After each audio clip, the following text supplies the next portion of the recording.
Dah tunggu, saya nak tanya.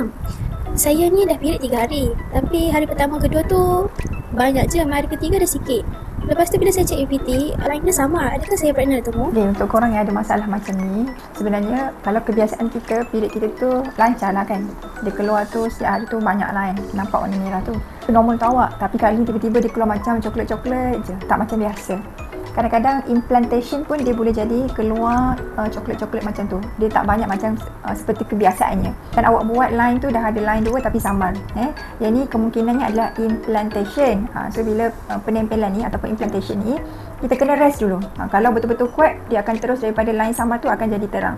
So awak bagi masa sampailah spotting tu habis. Lepas tu nanti seminggu buat balik tu. Kalau naik 2 line terang ataupun masih sama juga, insyaAllah masih ada. Maksudnya ada harapan lah untuk awak betul-betul nak pregnant. Kalau repeat balik selepas seminggu memang line tu hilang, biasanya tak pregnant.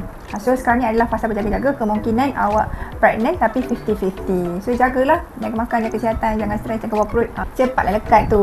Orang yang rasa susah dapat zodiak tu, korang boleh dapatkan sesuatu yang mata B dan papa tu B. So cakap cepat lekat, bye.